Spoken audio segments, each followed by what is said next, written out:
call the member for Mayo.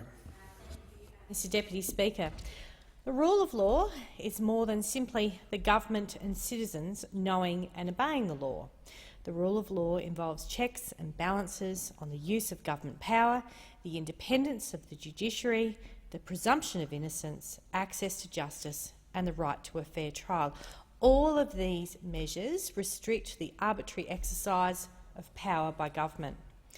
Just as the rule of law is necessary for a healthy democracy, it is freedom of the press. In fact, I would say that if we don't have freedom of the press, we don't have a democracy. The importance of quality investigative journalism cannot be underestimated for the contribution it has made to the environment of accountability and an opportunity for reform.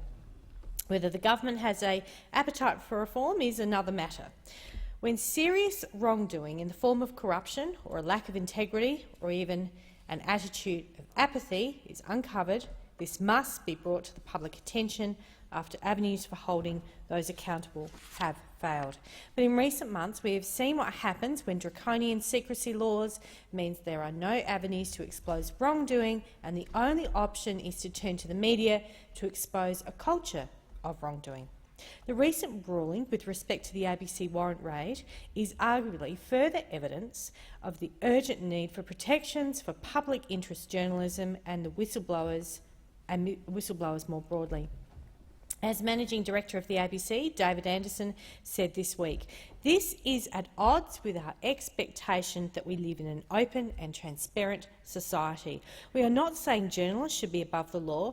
We're saying that the public's right to know should be a factor that is taken into account, and legitimate journalism should not be criminalised.